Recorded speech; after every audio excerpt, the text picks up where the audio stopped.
And we're back. It's week 5 already.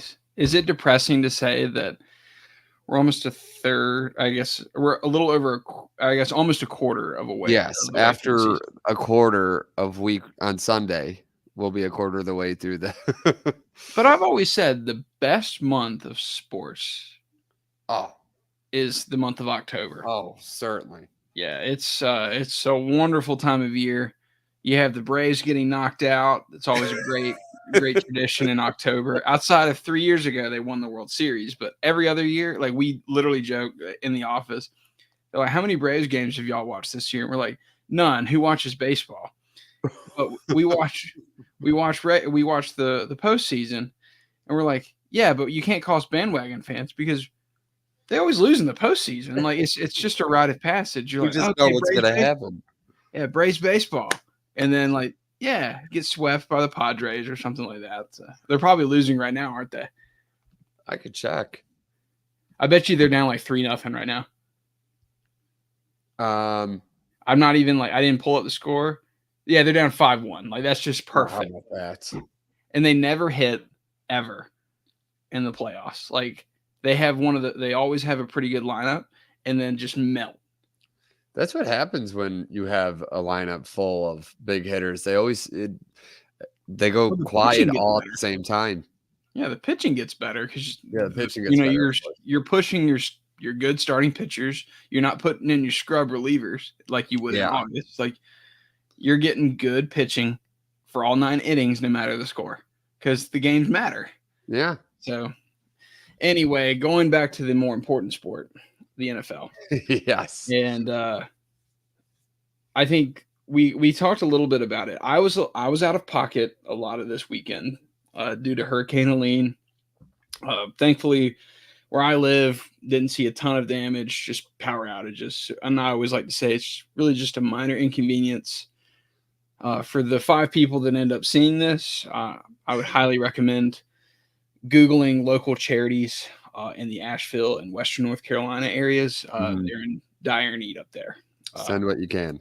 Yeah, so send what you can. There's food banks, things like that you can get in touch. And for the love of God, do not go there. Like let Yes. the first responders and the people that have the ATVs and things like that can actually do search and rescue. Like, do not get in the way. Don't get your TikTok influencing and all that. That's not the place to go to right now. Absolutely.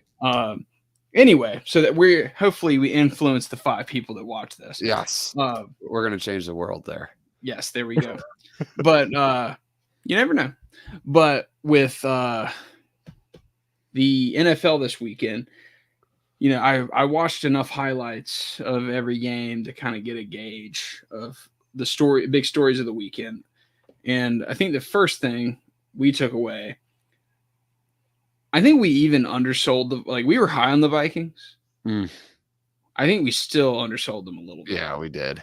I think that team looks like a Super Bowl level team. Sam Darnold does not look like anything like the quarterback I've seen in his career. No, and I was saying this to you on the phone today. They just need to stop the race right now for Coach of the Year, and Kevin O'Connell deserves it. It was actually this season, very ironically, similar start to the 2016 season, where that year they lost even though JJ McCarthy wasn't going to start, but they had a terrible injury to a young quarterback in camp. They got off to a hot start. Now that Vikings team kind of whittled down the stretch. We don't know if that'll happen to this team, but as it stands right now, there's nothing to suggest that that's going to happen to them.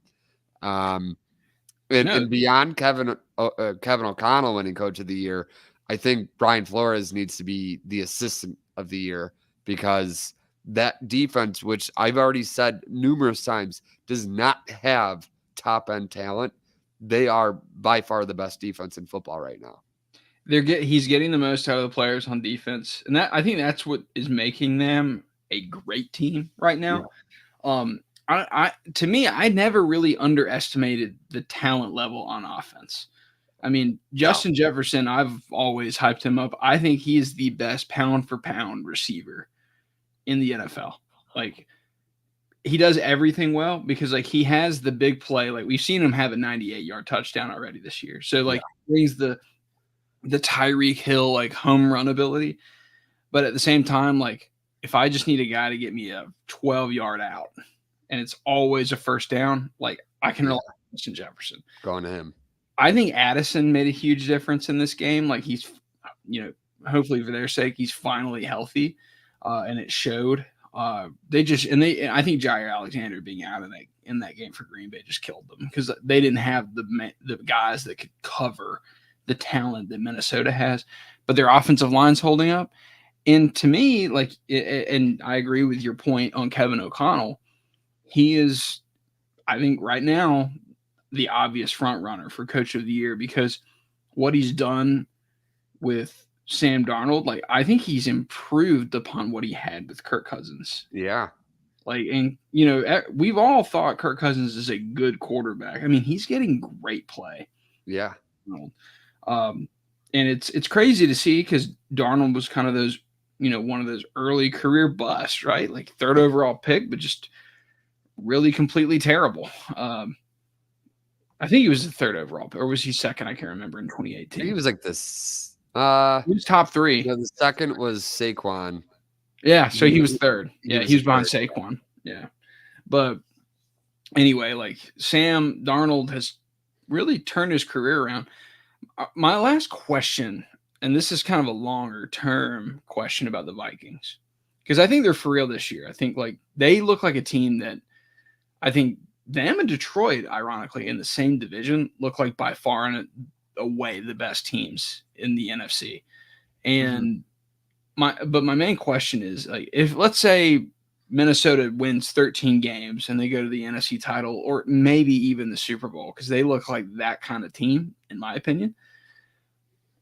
What do you do with the guy you just traded up for in the first round? Like, do you let Sam Darnold do you let him walk in this situation? Like, I think they have a decision to make, like, or do you sit JJ McCarthy another year and let him sit behind Darnold? Like, it's a weird problem to have and one they probably enjoy having now, but I think there's going to be some controversy if this continues. Well, ironically, the Vikings had the same, similar instance back in 2017 when Case Keenum took them to the NFC Championship game, and they decided to roll with Kirk Cousins, which technically was an upgrade at quarterback, but the team had a very down year then in 2018. They went like 9-7, I think, missed the playoffs. So it certainly begs the question, like, do you try to roll with him?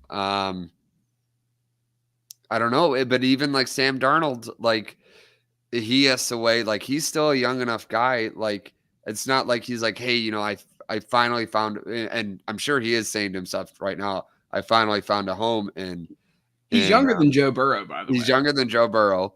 He's only 27, I think. So he was drafted 2018. That's not.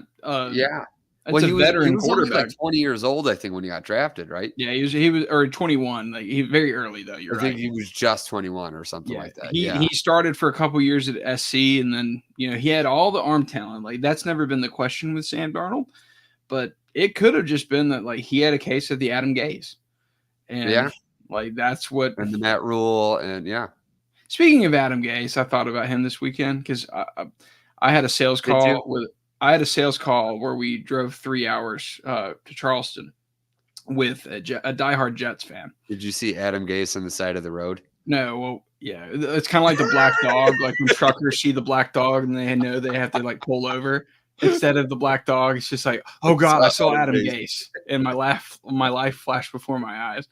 But no, I was like, yeah, y'all have had some rough coaches, but like I will still never understand.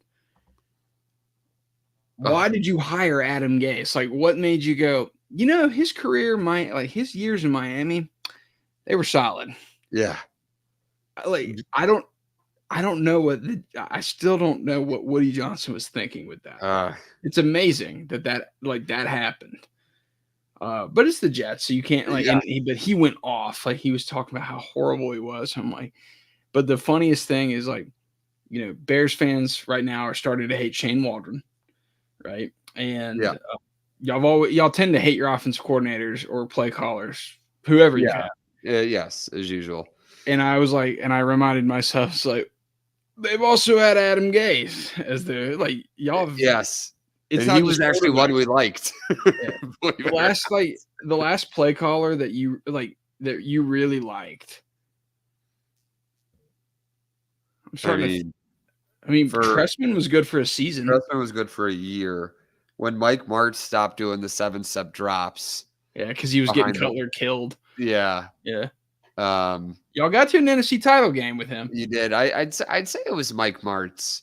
I guess because Yeah. he's kind of like I guess you would say like a second cousin of the show since we got Jim Thomas on that time. Yeah, So we're kind of related to Mike Martz. So I'll say Mike Martz just in case Jim is basically. still listening Yeah, out there. yeah. But moving on to the next topic, another NFC. I wouldn't say contender, but it seems like the team that we're like almost. I'm like almost ready to put them in as like the fourth seed, kind of like the Texans last year. I think they're the best team in that division at the Yeah, moment by but I far. don't think they're like an actual contender. Like the Texans No, were like that last year, where rookie quarterback was Stroud, like probably a 9-10 win team at best, but exciting development with the young quarterback. But they're not going to win the NFC, and that's the Commanders. yeah, I think right now, number one take, if I had the take early in the season, if none of the quarterbacks are good, then Neighbors will probably win Rookie of the Year. But right now, just go ahead and lock it in. Right now, unless Jaden Daniels gets hurt or just completely falls off a cliff, he's probably the front runner at this point. yeah. It's still early, but he has been spectacular. My question for you is like, and you kind of gave your answer already. This Commanders team, are they the best team in the NFC East? I think they are. I agree with you. Now, they certainly have the best offense in the NFC East. The defense is still, I think, a big issue. Yeah. But I think I'll give Dan Quinn some time to maybe work his magic. But as efficient as their offense has been, their defense has been deficient, I guess would be the opposite. Mm-hmm. Or inefficient. Yeah. But I don't know. Yeah, I'll give Dan Quinn his time. See, that was the thing with the Commanders that I didn't really like about their offseason is like they seemed like that they plugged and played too many guys in the offseason, like where they signed too many vets and they didn't get enough guys that I thought you could build around for the future. Yeah. So, which I guess does leave them if they feel pretty good about their offense going into next offseason, they can put all their resources towards their defense. Yep. Which, that's not a bad place to be in if you have a young quarterback you believe in. But I mean, as it stands right now, they seem like they are the best team in the NFC East. Everybody else is reeling big time. Like I know Dallas is only a game behind, and technically the Eagles a game behind Washington. But in terms of momentum right now, like I mean, the Commanders are far and away ahead of those teams. Well, and the thing is, usually with a rookie quarterback, this is the time of year where they typically surge. It's like they usually struggle. So, like what we're expecting from the Bears or the Broncos, for example, is we expected them to struggle, and the same for the Commanders, but they exceeded expectations. Yes. First quarter of the season, we expected like Caleb to kind of struggle, Bo Nix to struggle. Those are the other two rookie quarterbacks. But what Daniels has done is really outside of the first 2 games, these last 2 weeks, he's been like spectacular. He's been awesome. Yeah. And Williams had a great game last week, I thought. And Bo Nix shined week 3. So like both of those guys have even showed flashes. But with what I expect and why I've been so and why I'm so bullish on the Commanders is the fact that like they've already exceeded their expectations. And typically this is the time of year where they haven't started their peak yet. Mm-hmm. And the fact that I think they might be the better team than Dallas and Philly right now is absolutely a huge development. I mean, and you mentioned Philly. I mean, I'm not even sure Sirianni like makes it after week 6. I mean, Yeah, not I the way. wasn't sure he was going to make it past Monday after they lost to Tampa. Like, I mean, there's a lot of controversy. I'm not a fan of Sirianni. I think No, he's shown himself to be kind of a meathead. yeah, he's a Um, loser. and like he had one great year where the really like the conference was bad. Like the NFC was not good. And they got lucky that Brock Purdy got hurt in the NFC title game. Yeah, Easiest run to the Super Bowl in history, if you think about it. Daniel Jones was and the Giants were a team you got to play in the divisional round. yeah, That's not fair, by the way. So, like, the 1 seed, when they were the 1 seed in 22, they got Daniel Jones and the Giants. And the year prior, we get the 49ers. Like, I mean, are you kidding me? Like, that, how is that fair? Like, but I think with the Commanders, they're absolutely for real. I think if one team actually challenges, I still think it's Dallas because I like McCarthy a little bit more as a coach, and yeah, I like Dak more as a quarterback. And they are established and they have a history. I I mean, the Eagles technically have a history too, but I don't feel like that team is sustainable long term. I think it's going to start falling apart for them. But Commanders, yeah, I think they're for real. I would right now I put them in the leader to be the 4 seed. Like just lock them in to that early 4 seed slot, which is usually designated for like the team with the rookie quarterback that exceeds expectations. Uh, absolutely. and then the last kind of settling for 3 that we wanted to go over was we try to like pick a team in the AFC, and I really just want to briefly kind of go over the landscape of the entire conference or the entire AFC. Because I think really there's a lot of noise, right? I mean, you had the Steelers, they started 3-0. They did lose last week, right? Yeah, Uh Bengals started 0-3, but they got a win. Like they still have Burrow, maybe they can rally. They never have historically started well. Uh Buffalo started 3-0, but they got killed by Baltimore. Baltimore started 0-2, but they've arguably looked like the best team in the NFL the last 2 weeks. Kansas City, there's nothing else to say. They're the Chiefs. They have Mahomes. They have Andy Reid. They should probably win the Super Bowl. So I feel like those are the main teams, and then the Texans are kind of quiet, but they're there, and they yeah, have Stroud, and they seem to be a team that's ascending, and they're very talented, and they're well coached. What do we make of the AFC? Like, how do we tier this? Because I feel like the Chiefs are the best team, but they're the least impressive. Like, they don't show the flash of elite play that the other teams do, but they just win. So, like, if you were to rank the AFC teams, how would you do it?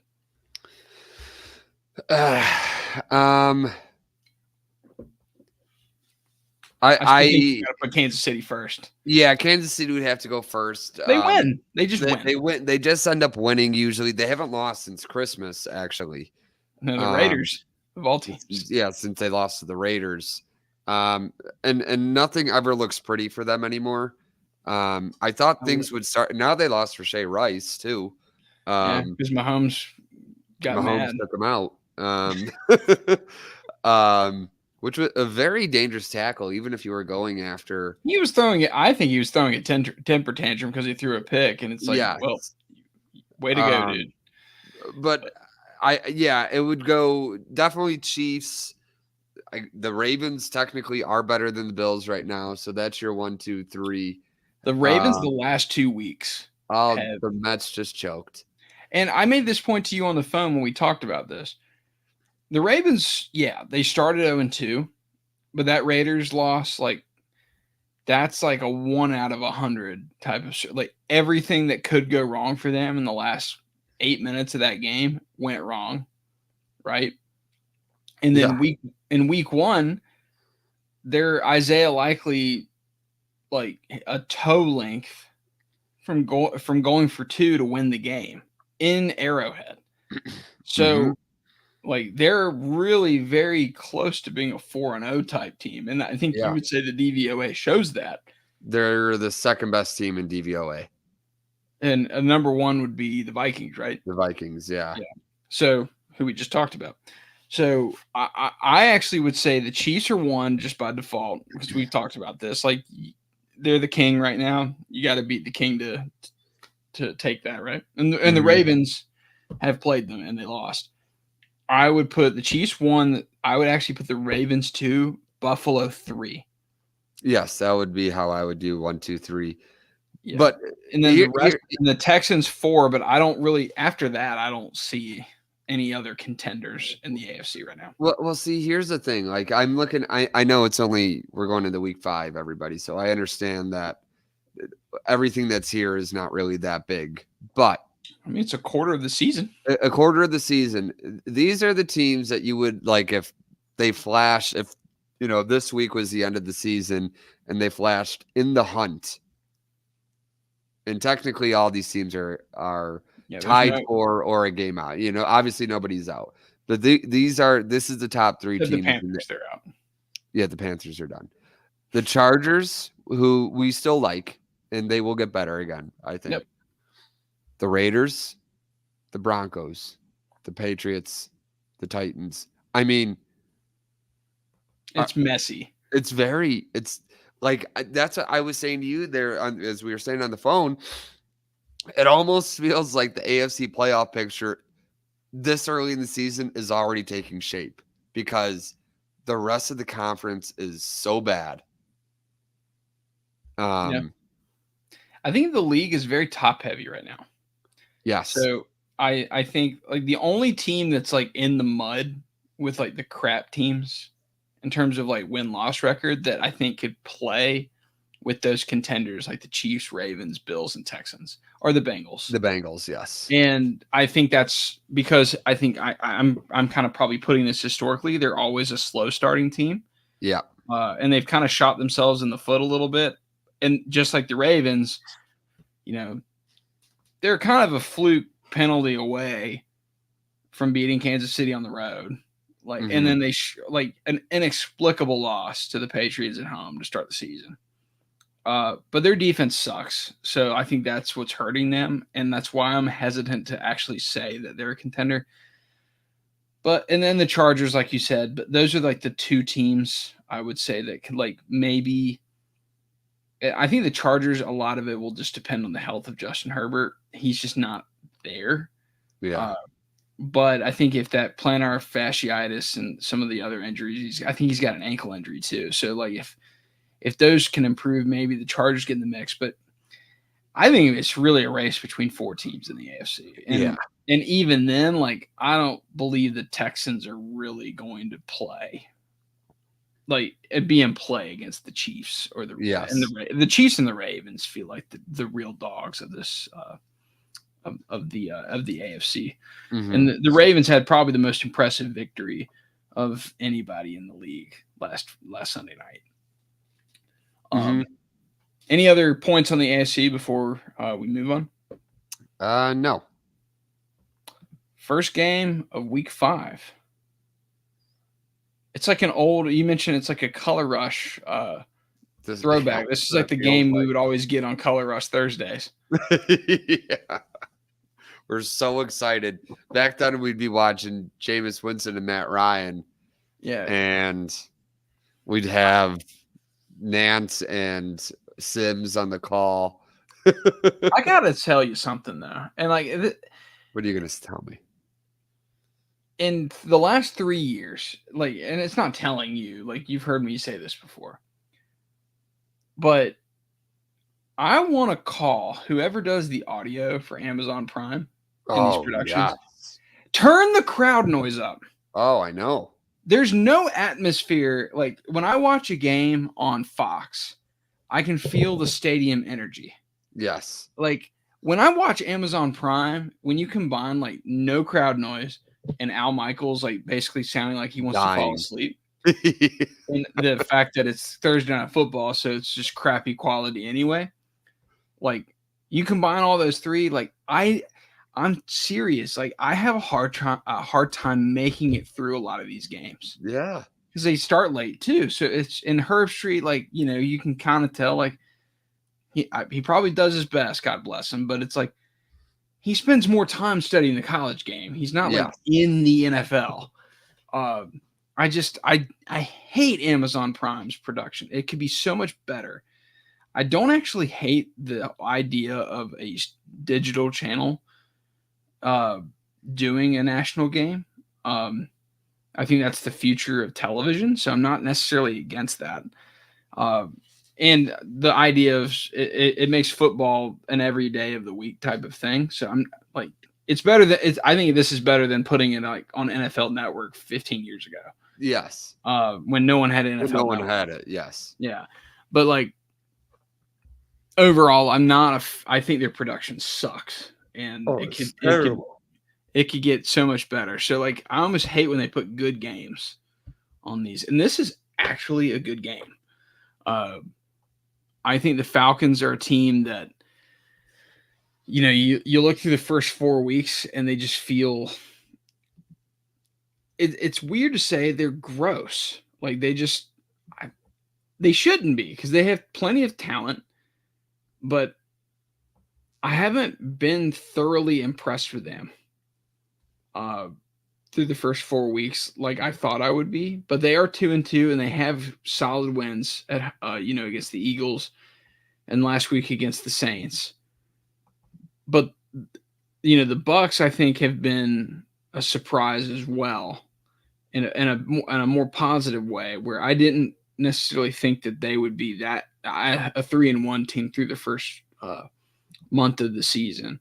Yeah. But I think this game right here is going to decide kind of the tone for the rest of the season in this division, because the Falcons beat the Saints. I think the Bucks are a better team than the Saints as well. Yeah. Whoever wins, especially if Tampa can win this game, they'll have a commanding lead in the NFC South. They'll be the runaway favorites to probably be maybe the 2 or 3 seed in the NFC. Yeah. Oh, certainly. Yeah. Yeah, it's a huge game for both teams. It's a swinging door game. Who gets through the door.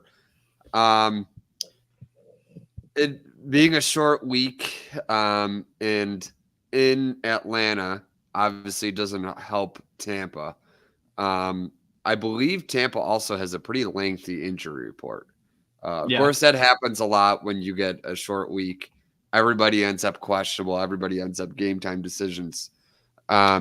This is also the third straight home game for the Falcons. Oh, yeah, it is. Yeah.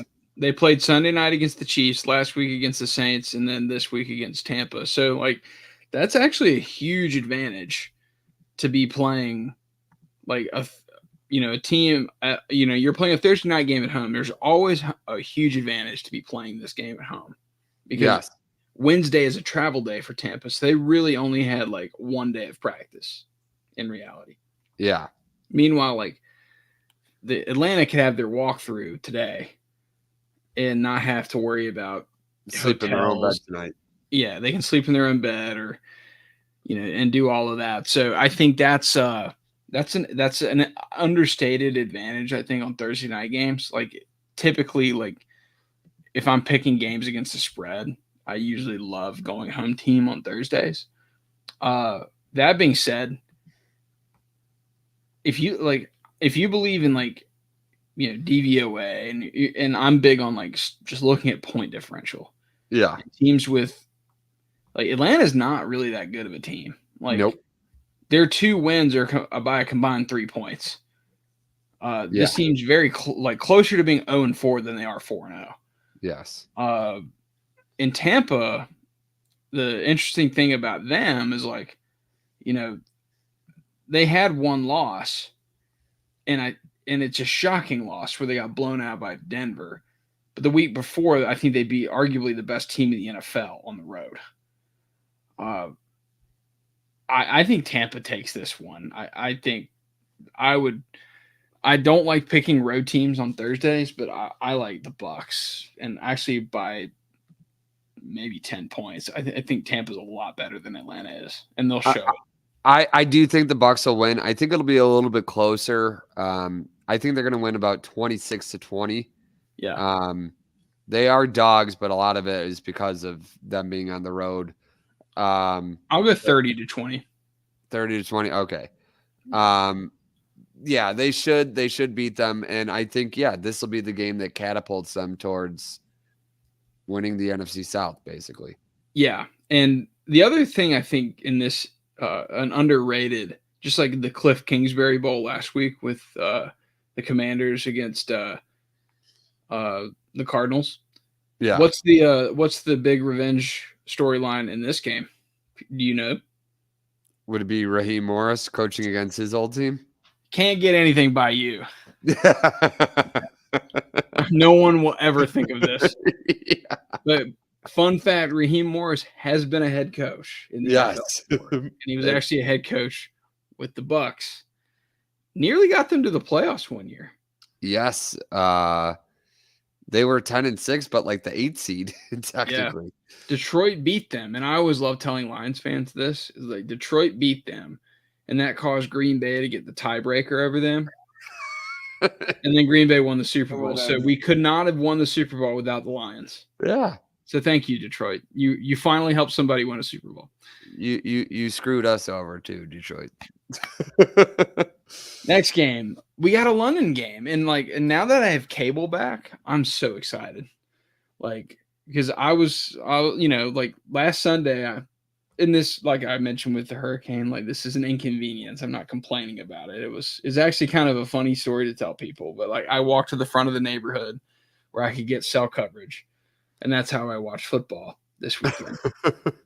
So like I'm sitting on the side of the highway with my phone. But Jets Vikings is the Sunday morning game in London. Like we mentioned, the Vikings by DVOA and really a lot of analytical tools, you look at them, they're the best team in the league right now. Yeah. The Jets feel like a team that's missing something. I think the biggest takeaway, that loss against Denver was so bad, specifically because of the chemistry that their offense doesn't have. Like, it's just clear they have skill. They have the names. They have star power, Aaron Rodgers. But, like, they have no cohesiveness. Yeah. I think the Jets are in trouble. And I think that's why the Devontae Adams rumors have started, because like since they have no chemistry, they're almost going to have to force it and bring back a name that like Aaron trusts. But this is what you get when you rely on Aaron. Yeah. He doesn't trust young players. I've been trying to tell people like this, the Jet fan I was in the car with, like we talked about this, where he's like, you never drafted a receiver in Green Bay for Aaron Rodgers. I'm like, well, if we did, would it matter? Yeah. Like Garrett Wilson is a phenomenal talent. He showed as much his rookie year. He put like 1,000 yards up with Zach Wilson. The dude, like Aaron Rodgers doesn't trust the guy. Right. Like, and granted, he makes mistakes that a third-year receiver shouldn't make. But I think the Jets are really heading in the wrong direction. I don't think they have any leadership. That's the other thing. Like, I don't buy Saleh as a coach. Hackett's not a good offensive coordinator. I think he just rides what Aaron Rodgers does. And they're going to hit a buzzsaw. Because I'm telling you, like, and we talked about it, the Vikings are a freaking good team. Like, I think they're going to run over the Jets. Like, I think it's going to be a 31-17 kind of game. Like, I think after the, by the way, Sam Darnold revenge game. So another. Yeah, that's right. Yeah, well, I'll think of a revenge game for every single game. There's quite a few that you could think. I'm thinking of a few already. I have a hot take though. I think after this game, we're gonna start talking about Sam Darnold MVP odds. All right. Which it would be crazy because like that's the most unlikely MVP candidate probably since what, Kurt Warner? Yes. Yeah. We didn't even think I think when we did the Vikings team preview, we were still saying JJ McCarthy. No, I Yeah. think we were past his injury at that point. We no, yeah, no. It was just before the injury, I'm pretty sure. Was it? Okay. Or I don't know. We did it It was late. close to it. But like at the start of camp, we were all thinking like, this was maybe like right around when we're thinking maybe McCarthy gets to take over for Darnold. Like now we're starting to say we were wondering, would it be week 4, week 5 that McCarthy eventually comes in? Yeah. But I'm serious. Like people might laugh at that, but like Darnold's playing like the best player in the league right now. Yeah. And I think he's going to do it again. And I think, like I said, Vikings 31, Jets 17 is what I got. What's your take on this game? Yeah, no, I think the Vikings are, as you said, buzzsaws. That's a great word for them. And the Jets, just as I was starting to think that, hey, maybe they're going to come into their own a bit. They have just an absolute, and I know the weather sucked, but the weather sucked for the Broncos too. They played an absolute stinker against the Broncos. Bad weather is also not a reason. Aaron Rodgers has produced good offense in bad weather before. Yes. But I've never, that's not to me an excuse for how the Jets play. No. They don't have any chemistry. They don't. They really don't. They're just, I think we talked about, I don't know who we were talking about them in reference to, but we talked about the Dream Team Eagles last week. And, when you just put together a bunch of guys that, everybody knows of, it sounds great on paper, but when they get on the field, it doesn't always work out. This is not going to happen, but the Jets offense needs to run through Breece Hall and Braylon Allen. Yes. That needs to be the identity of their offense. Now, I'm not saying just by running the ball. I'm saying but Rodgers isn't going to do that. Nope. Like that's not going to happen. And I think they're going to end up trading for Adams. Adams won't be ready for this game, but I think that's to me the only hope of the Jets maybe entering that conversation with like the Chargers and those kind of teams in the AFC. Like maybe they can kind of sneak in as a wild card, but this team's not good. Like I'm not that impressed. Any other takes on this game before we go? No, I'm gonna give my prediction. I have the Vikings winning maybe 24-10. 24-10. Okay. So yeah, you and me are probably like we both think it's 14. Yes. What is the spread of this, just by curiosity? So we both have it. We're both handicapping it like a 14-point game, which is a huge amount of points. Massive, yeah. They have Minnesota minus 2.5. Yeah, I suppose, but momentum. I mean, I guess it's Aaron Rodgers. You never want to underestimate him too much, but like that to me is very close for two teams that don't feel that close. That are going seemingly opposite directions. Yeah.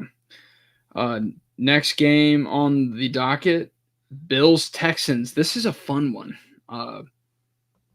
We talked about this, but like the Bills' early season schedule during the preseason was like a gauntlet. Yeah. And it's kind of crazy to say if they win this game, like if you had told Bills fans hey, at the end of week 5, you're 4-1. Oh, they take it in a heartbeat. But I don't. Oh, another revenge game, by the way. Bills. Stephon Diggs. Guys, revenge week. But I think if you ask a Bills fan now, I don't think they feel that happy about 4-1 because the Dolphins are not like what we were thinking they would be, right? What they're feeling right now, I'd imagine, is that they're not going to get tested. I mean, the Jets will probably eventually test them in the division, but they're probably not going to feel tested by their division. And the first real big test they had was Sunday night, and they crapped on their leg. Yeah. I wouldn't say they did that. I think the Ravens just were flat out better. They're a better team, yeah. Yeah. And what I'll say about the Bills is they're kind of the same team they've been, even before they traded Diggs, and like ever since Josh Allen's been like a transcendent quarterback. They're a front running team. Like they beat up bad teams. Like they beat to me, like they really do a great job of just pouring it on when they need to, right? Yeah. But against the elite teams, like the Ravens last week, they fall short. The Chiefs pretty much constantly, if you ask them, the Bengals a couple years ago. This Texans team, I think this game's more about the Texans than the Bills. I think we kind of know who the Bills are. They're going to be in the mix. You know, maybe things break right. Maybe some injuries go, you know, they get some injury luck while other teams don't, and they end up in the Super Bowl. Entirely possible. I'm not going to rule the Bills out by any means, right? They're one of the top 4 teams. This to me is like, are the Texans actually a Super Bowl contender? And that's what this game's about. I think if the Texans don't show if Stroud doesn't show a big performance in this game, which he's been excellent this year so far, but they don't really have an impressive win, no offense, so far in the season, right? I mean, Colts, rookie Caleb Williams, Jacksonville last week, which they should have lost this game, honestly, to Jacksonville. Yeah. I'm not necessarily – I don't know how to feel about this game because, like, I don't believe Buffalo's good. Like, I don't think they're that great, but I also don't think Houston is either. I'm going to take the home team, close game, 23-20. Yeah. Houston needs to get back to that running game that they ran through Indianapolis with. Yep. They've healthy again, I think. Yes, it seemed like things were like kind of breaking their way because it seemed like they were going to have like this 2-headed monster of a great passing attack and a great running attack, and then it just all fell apart because this is a team that you can actually run the ball on.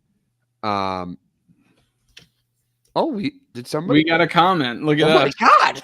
Yeah. It's one of my friends from work. Oh, okay. Hey, Zach. Are they 4-0? That's a great question. I don't think so. Yeah, that's exactly what I wrote. Probably 2-2 or even 1-3 in my opinion. Jesus. We just got a ladder. We just got a ladder. Look at us. We're special. From. But go back to the. Yes. So, yeah, I want to see Houston try to get their running game going because this is a team you can run the ball on. Obviously, Baltimore had a lot of success doing it the other night. I have a feeling that's what Houston's going to try to do and try to get that rolling.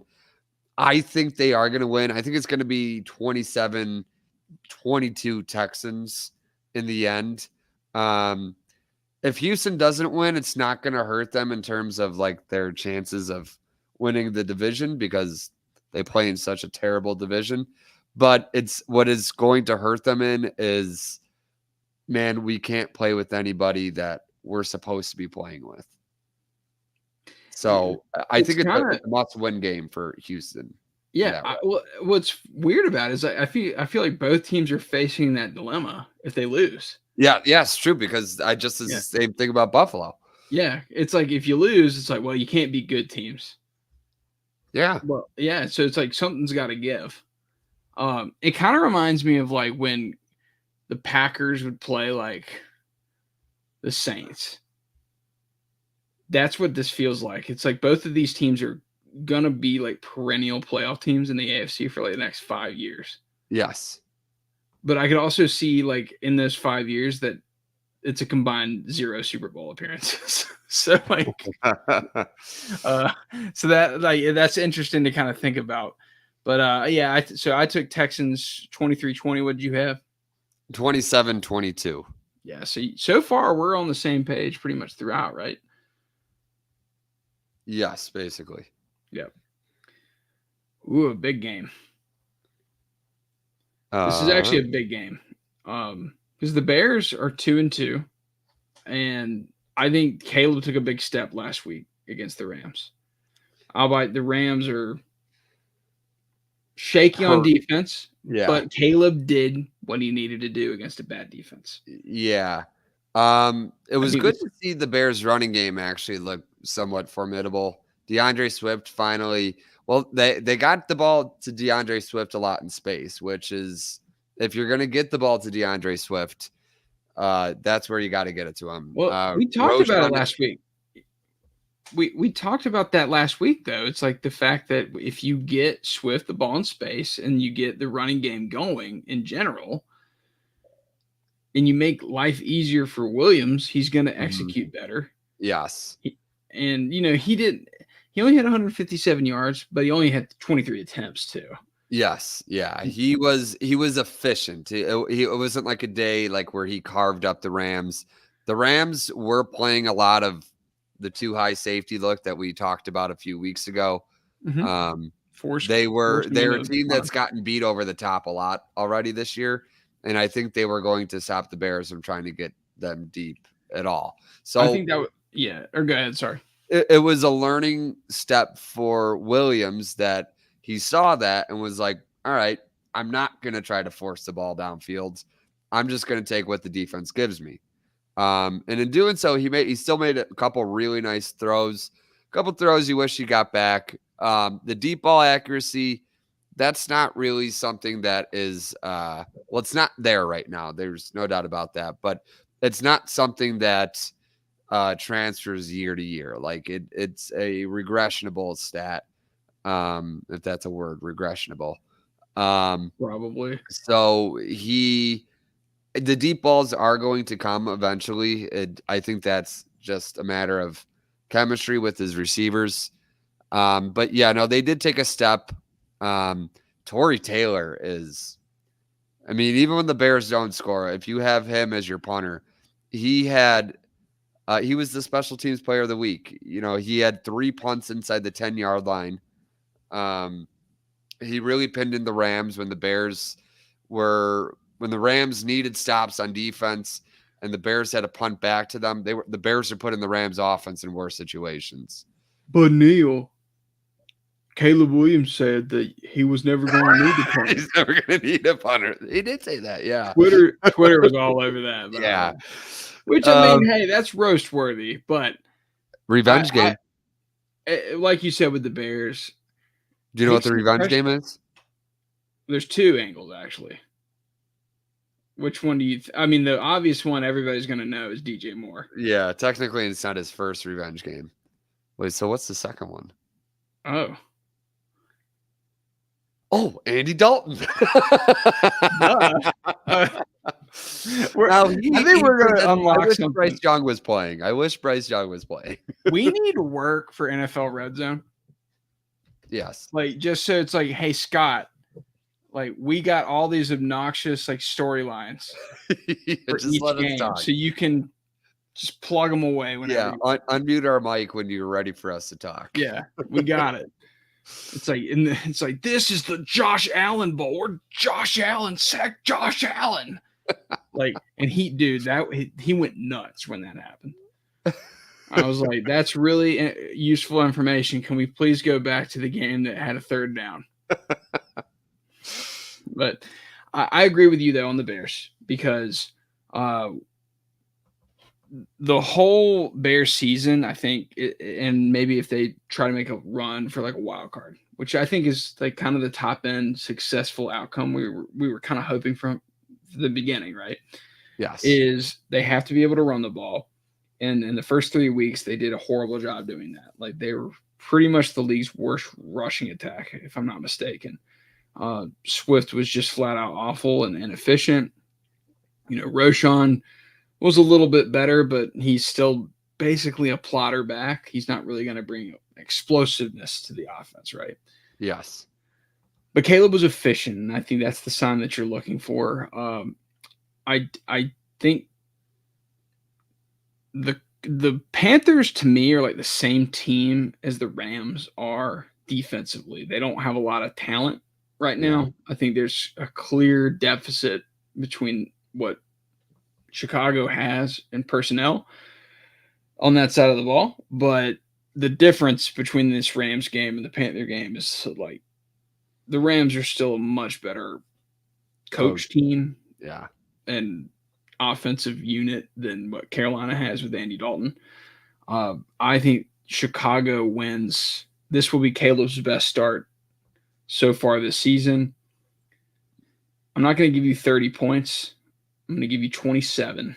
27-14. Chicago gets their biggest win of the season so far. And you're feeling really good after this game. So this is what I have a fly that just flew right in the screen. I have noticed that week 1 the Bears did not score an offensive touchdown. Week 2 they scored 1. Week 3 they scored 2, and week 4 they scored 3. So in week 5 they're going to score 4 offensive touchdowns. They're going to win 28-17. So no field goals. So Caleb's, instead of no punts, no field goals. So there you go. Caleb throws 3 red zone interceptions. If you play for the Packers, there wouldn't be any field goals, not because we didn't attempt any. That's true. Because we missed them. So it's some things just don't change. Yeah. Next game, this is a team we talked about Kevin Stefanski before the show. Is he on the hot seat? And I think after this game, he might be. This team will drown with Deshaun Watson, though. I think I'll keep this one quick. I think the Commanders are surging, and they're going to make real noise after this win. I think they win 24-14. Just two teams head in the opposite direction. I don't think there's much to like about Cleveland. The Deshaun Watson experience is over, but Jimmy Haslam's going to side with that because he's already paid for it. So you might as well see it through. And I think Kevin Stefanski within a month will be the highest sought, or I guess this offseason will be the highest sought head coaching candidate in the NFL. Give me the Commanders, like I said, by 10 points. I have the Commanders 30-17. Yeah, not much to watch here. Cleveland is a sinking ship. Shame because there's a lot of good talent on that team. Yeah, we talked about them preseason. I love this team. I like Jim Schwartz as a defensive coordinator. Myles Garrett, arguably the best defensive player in the league. Nick Chubb's coming back, but it might be too late. Like this, and it's one of those things that's like, it's crazy to think, but I think if Joe Flacco were their quarterback, this team would be really good. Yeah. They were last year. So, but the money talks, and Deshaun Watson is going to drive this team into the ground. Next game, speaking of Joe Flacco, he'll be starting for the Colts this week. What a great game. This game, to me, I think the Colts are going to be good in this game because I think what they're missing is just efficiency from the quarterback, just, sustaining drives and just, getting points on every drive instead of just going long periods of times with no production and then a huge completion or a huge run. That's kind of like the Anthony Richardson experience has pretty much been this year. I think they're going to be a steady offensive machine. Jonathan Taylor might not play, so that might be a factor. Jacksonville is just, I think, I'm almost thinking that does Doug Peterson make it if he loses this game? Well, it's hard to see them firing a coach and then going to London. So I'd imagine he sticks around, but if they lose, really, I'd say if they lose any of the next 2 games after London, he'll probably get fired. I told you this last week, though. It's like if they had lost to the Texans, I would have done it already. Like, I would have just, like, especially because you're playing a Colts team that's pretty broken. Maybe you can get an emotional win behind your interim coach and then go to London off of that. And you play well historically in London. So, like, you do, and you have a fan base there. So there is that. But I agree with you. I think they missed the boat on firing up. Now they're going to have to probably carry him through. It's too late now. The season's over. So, I think they're going to start 0-5, which is just shocking because I think at the beginning of the season, I was like, if things go right, maybe Trevor Lawrence is an MVP candidate. It's like this team might not win 3 games this year. Like, they're horrible.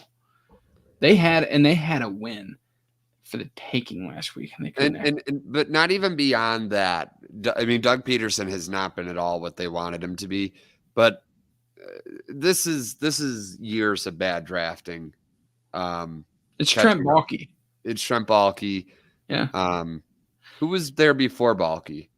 Because didn't Baalke get there in 2021? I can't remember the guy's name. Well, Coughlin was there.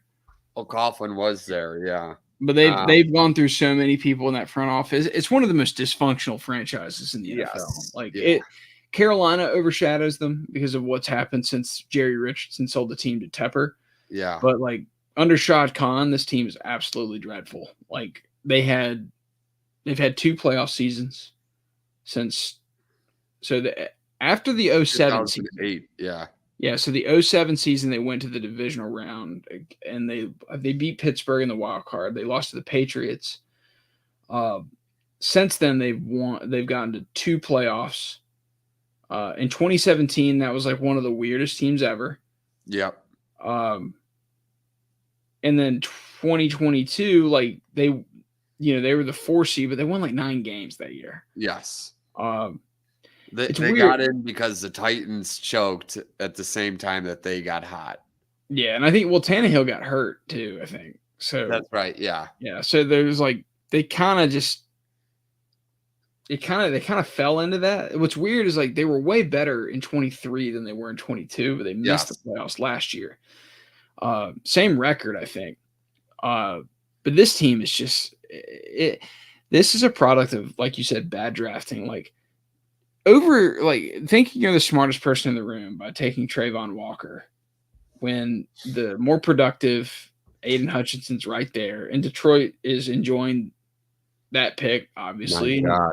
Trayvon Walker's probably a good player, but he wasn't worth the first overall pick in the draft like that. There's so many bad mistakes by this team, and maybe finally Shad Khan will see that Trent Baalke has run 2 teams into the ground because he basically ran the 49ers into the ground. And the 49ers had something. That was the frustrating part with them. It's like they had something with Harbaugh, and then like that fell apart on them. Mm-hmm. But I'm with you, though. Jacksonville is a team that should have fired their coach this past week, but they didn't do it. So now they're probably going to carry him through this week and probably through next week. You're looking at 0-6. This team's done. Like they have no shot. They're probably like the most done team in the AFC, which is crazy because they have Lawrence has talent. Like it's there. He does show flashes of it. With that, I'm going to take the Colts in a close game, 20-14. Yeah, I'll take the Colts. I'll say similar point differential or same point differential, different scoreline, 27-21. Yep.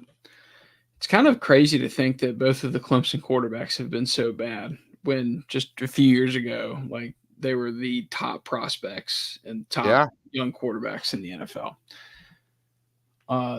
This is probably the ugliest game of the weekend, Miami and New England.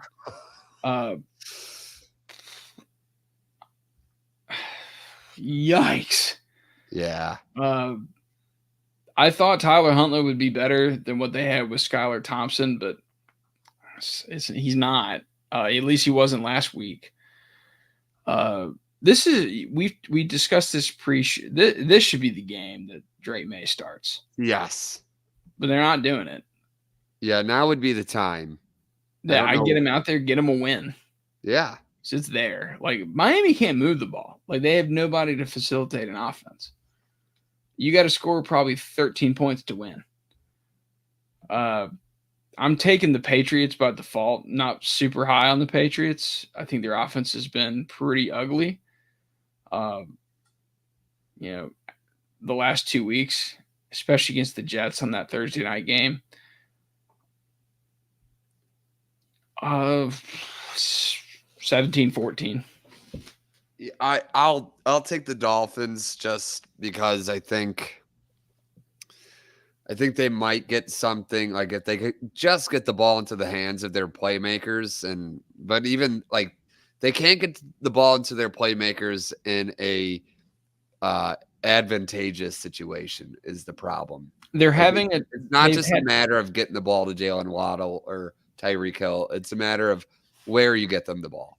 Well, the main problem is that Tua is so good at getting them the ball over the middle of the field, where like those guys can make one guy miss and then explosive plays just galore, right? Yes. They can't do that. Like Huntley can't throw it over the middle of the field, and Skylar Thompson definitely couldn't. So like Tyreek Hill's effectiveness is basically neutered. Yeah.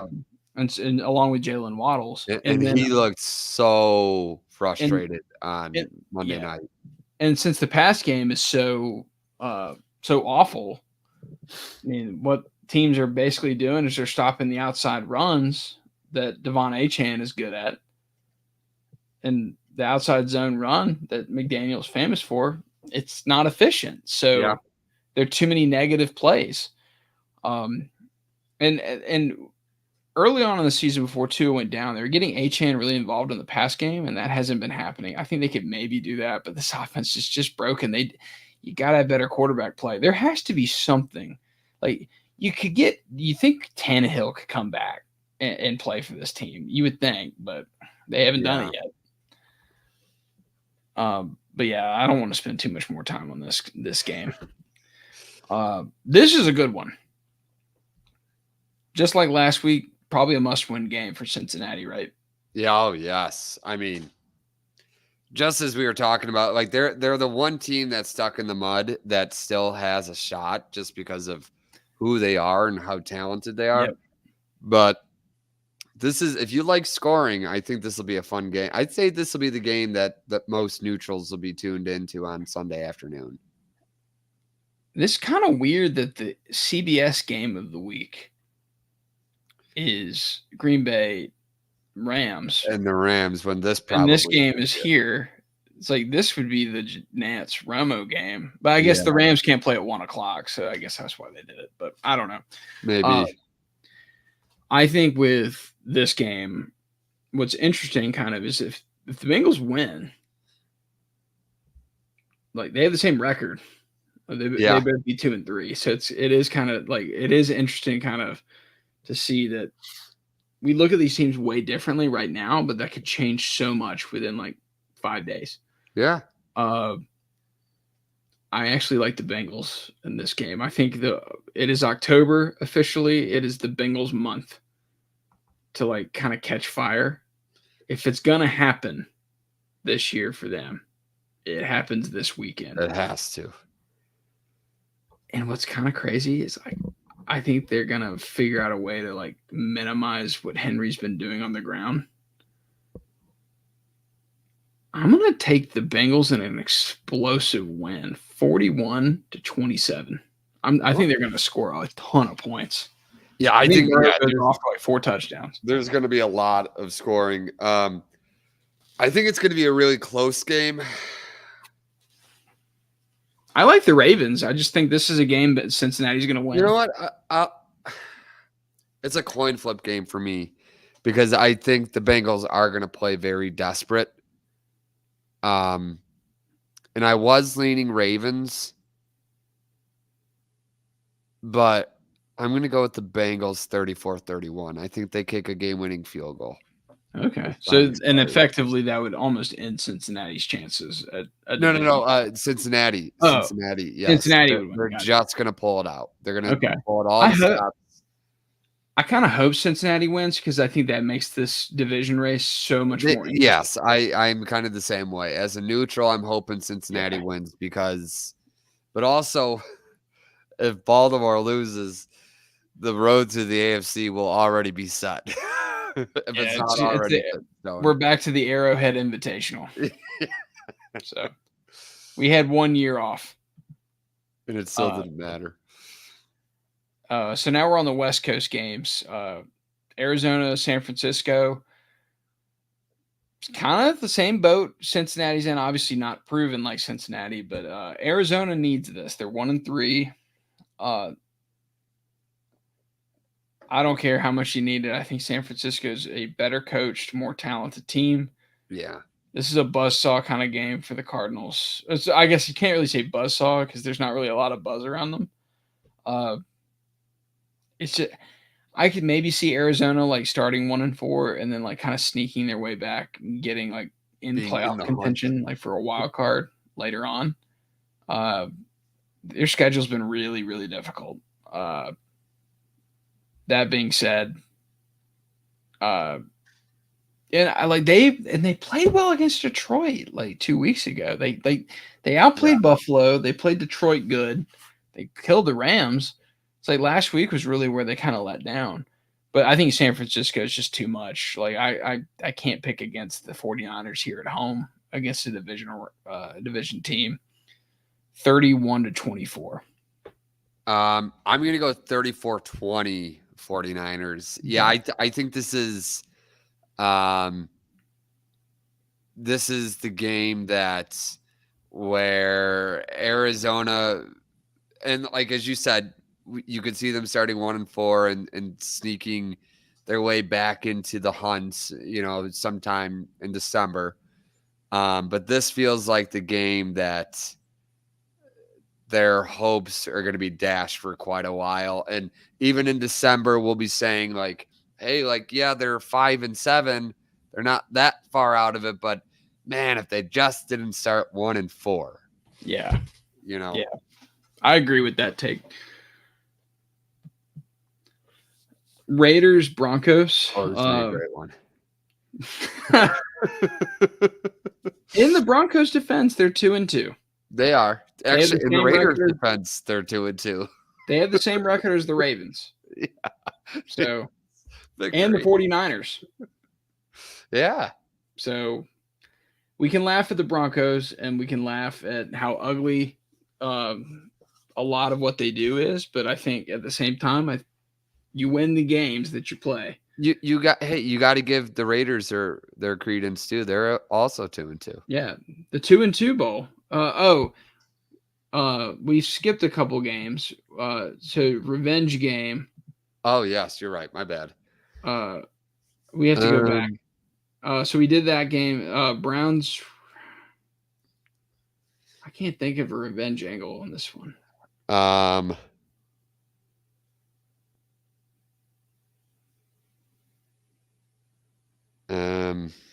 Yeah, I can't think of one there. No, I can't. I'm sure there's somebody out there.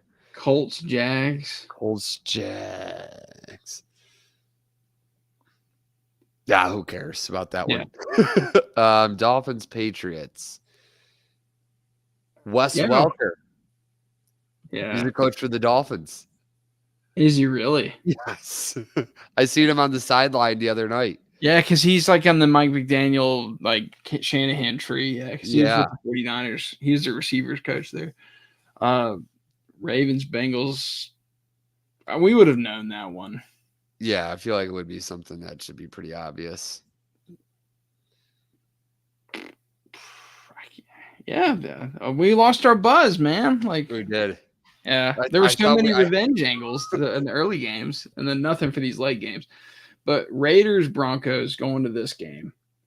I think the coaching is going to make the difference. I've not been super impressed by Antonio Pierce's rhetoric about Devontae Adams. I thought that was like especially coming off a win, why he did what he did. Yeah. Like, I don't get that. Like, you should feel, you had 2 straight wins, or not 2 straight wins, but you've exceeded expectations, to be completely honest. If you're the Raiders, yeah, like you won 2 games, everybody's feeling good, and they just kind of, I don't know, like I just feel like things get disrupted. I don't like what's kind of going wrong, and I do like the fact that the Broncos have won 2 straight games on the road. By the way, that has to, even though the last one was ugly, Bo Nix did play well against Tampa. I think there's probably some growing confidence. I'm not saying the Broncos are very good by any means, but I think they're better than the Raiders. 20-17, and it's pretty ugly. I might be getting aggressive with the point total there. It could be. Yeah, that seems like a very Broncos Raiders score. So I'm going to go with the same thing, actually. Broncos win by 3. Yes. Yeah. This is a fun game because I think both teams need this game. Yeah. The Rams especially because they only have one victory. Though it was against one of the best teams in the even though they're only 2-2, I think the NFC is one of the is still the 49ers. They're one of the top teams, right? Yes, it still goes through San Fran. Yeah. And kind of a fluky loss for them, but the Rams won that game. Green Bay, like, which one are you getting? And this was always kind of my thing with Love last year. If you get Love in the first half of that game, you're not beating very many teams at all. If you get the Jordan Love that you got in the second half, yeah, you could win the Super Bowl. Like, and that's I'm worried we're going back to that. Like, I want the second half of 2023 Jordan Love. The thing that worries me about this game too is I think McVay is going to be able to move the ball and execute an offense against this Green Bay defense. Jair's got to play in this game. I'm going to take the Rams, actually. I'm going to take them 27-20. The fact it's in LA, too, Green Bay never plays well on the West Coast. Yeah. Although it's not going to be a Rams-heavy crowd, there'll still be a lot of Packers fans there. Probably even more Packers fans than Rams fans. No, yeah, it's definitely a great game Green Bay needs to get. They can't drop to 2-3, especially already after losing. Not in that division. Not in this division. Nope. I think it's going to be a really close game. I think the Rams are going to play pretty desperate as well. I think Green Bay just ekes it out. I'm going to go like 27-26. Yeah. I mean, Green Bay, I think, is always going to be in the playoff mix, but it's like you were kind of hoping that they would be in the NFC mix, and I just don't see it from them yet. They just seem like they're on the outside looking in from that. Like, I don't see them being a Detroit or even like Seattle's really high up there right now. Mm-hmm. Like those tier of teams. This should be a really fun game. I like these kind of games in early October because the teams kind of show their desperation a little bit. Yeah. Giants Seahawks. Keeping up with the theme, I do think Seattle kind of they didn't necessarily punch up to their weight. Last week they finally kind of got humbled a little bit. Like they start 3-0. They execute really well in all three games and they win, right? So yes, and you got to give them credit for that. But this is a game I don't think we're going to learn very much about the Seahawks. Still, it's a feel-good game for the Seahawks after getting, as you said, get their ego bruised last week. They didn't get killed in that game. Like they punched back, but the Detroit is still better than they are. They were always coming from 2 touchdowns behind. It felt like on Monday night. I mean, and Jared Goff played out of his mind. Yes, he did. I mean, one of the best games ever from a quarterback. Yeah. I mean, he didn't throw an incomplete pass. So and that still wasn't good enough for a perfect passer rating somehow. Yeah, that's weird. Passer rating is a strange stat, but it is. I think this is the game that we learn the least amount about because unless the Giants were to win it, but I don't see that happening. Give me the Seahawks. I'm going to go big here, 34-10.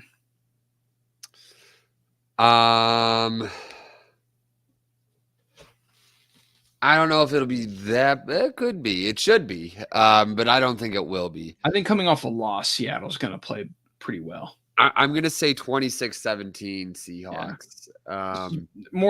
To me, it's more of an indictment of what I think the Giants are. Yeah, the Giants are. Yeah, they're another team that they're going to start to fall away more and more. Especially if Neighbors were to miss this game. Then, I don't know what they're going to do. They're going to get Wan'Dale Robinson killed. That's what'll happen because that poor dude catches for 55 yards. The only reason Wan'Dale Robinson hasn't gotten hurt yet is because they've gotten Malik Neighbors hurt instead. Because it's just like the way they've turned the receiver position into the running back position. Because like they have two guys that catch all their passes, and they're always getting caught in traffic. Like Daniel Jones just throws the most hospital balls per game. It's amazing. Like he literally throws like 12 hospital balls a game. Yeah. Like I'll say this about Neighbors and the Giants though. Like great draft pick. I'd argue the best talent in the entire draft. Still a receiver, so not more important than the quarterback. But like, what a dog, man! Like, Yeah. like I love watching that kid play. Yeah, He's he so is. damn good. He's like, yeah, he is a football player, but I'm worried they're gonna get him out for the season at some point. The way they're not being responsible with him. No. Cowboys, Steelers. The Cowboys, just like the Packers, are kind of in that situation where like they're 2-2, but it feels like they gotta win this game to kind of get their confidence back, like that they're they could actually win something in the NFC right now. I think this is a buzzsaw though. After the Cowboys won last week, I think this is going to be a game I would not be wanting to go into Pittsburgh on Sunday night. That's not the position I'd want to be in right now if I'm the Cowboys. Ugly, ugly game I'm anticipating. And it's going to be where like Dak turns it over 3 times and the Steelers win 19-17. Oh yeah, that would be just perfect. Have we disagreed at all? I think in terms of no, I was about to disagree with you on the Ravens Bengals game. I'm going to disagree with this one though. Think Cowboys win? I think the Cowboys do win. I think it's gonna be like 24-21. I know it was against the Giants, but the Cowboys at least looked like they were starting to get back to their takeaway way last weekend. I think they'll get Justin Fields a couple times. Yeah. And I think that'll be enough. Yeah. It'll be big if is Parsons healthy? Or that I'm not sure of. Yeah, because didn't he get carted off? He did get carted off. Yes, that's right. What's happened with Parsons? But I've been out of pocket, so I haven't kept track of that. That was an ugly win for them. Oh yeah, it was not. It looks like they're going to be without him. Yeah, it doesn't look like they're going to have him. Or I forgot DeMarcus Lawrence got hurt too. I forgot. This is a game I think the Steelers win, but it's going to be ugly. And I'm not saying Justin Fields wins them this game by any means. I think this will be a game where TJ Watt like forces a timely turnover and Alex Justin Fields runs it in for 8-yard touchdown drive. Like you'll watch this game, you're thinking like, oh, just let it in. Like, I got work tomorrow. Yeah. The Steelers defense is fun to watch. I will say that. They are. Yeah. Last game. Oof. The Saints were so fun. And it is funny because like I listened to the Bill Simmons show and he mentioned this. And like ever since I heard this, it has completely gone down the toilet for the Saints. This dude compared him to the 99 Rams. Tyrann Mathieu revenge game. There we go. I should have saved that for like the last part. There we go. I'm trying to think of any other Chiefs Saints connections. And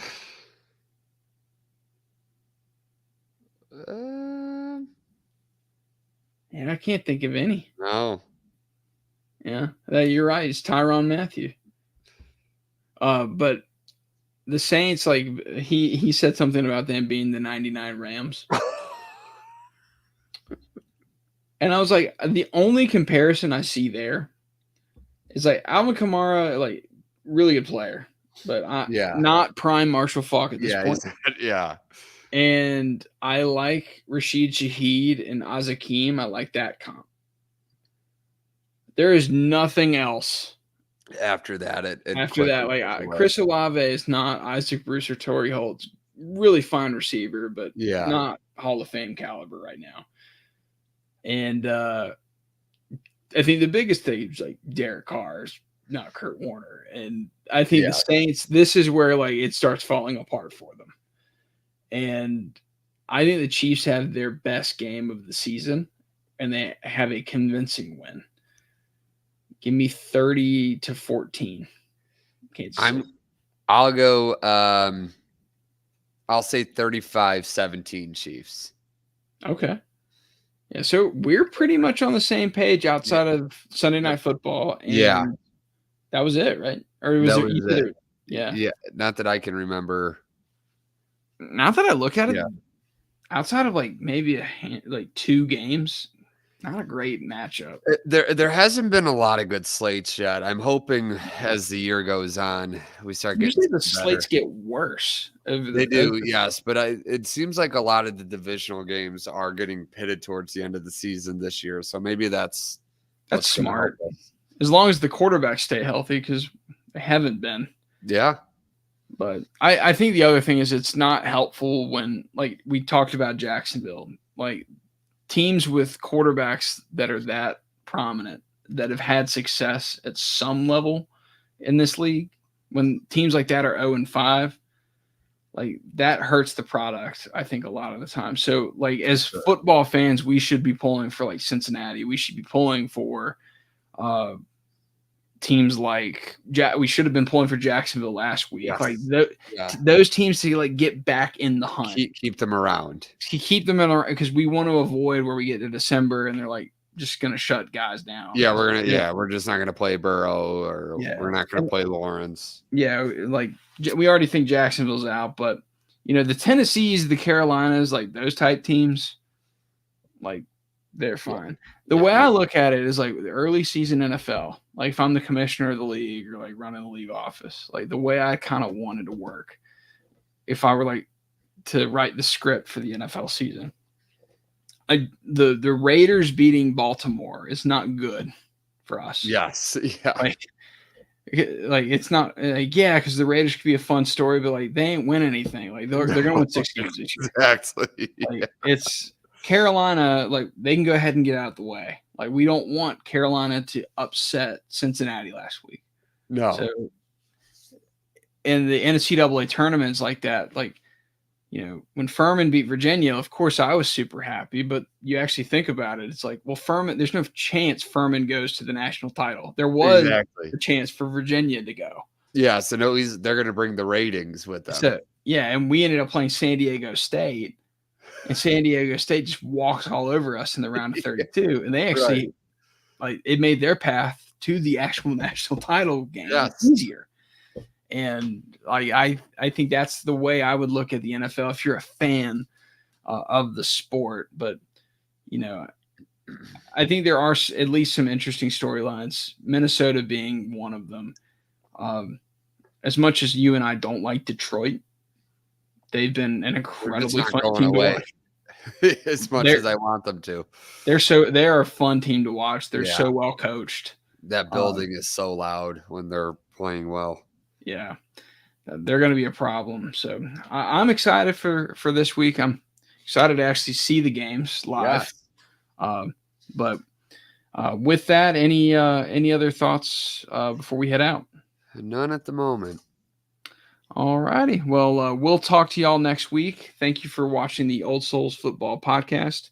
Subscribe here on YouTube or listen on Apple Podcasts, Spotify, or I guess wherever else we might be. Maybe maybe Amazon Music, if I'm not mistaken. I think so. Possibly. We have to talk to Bezos.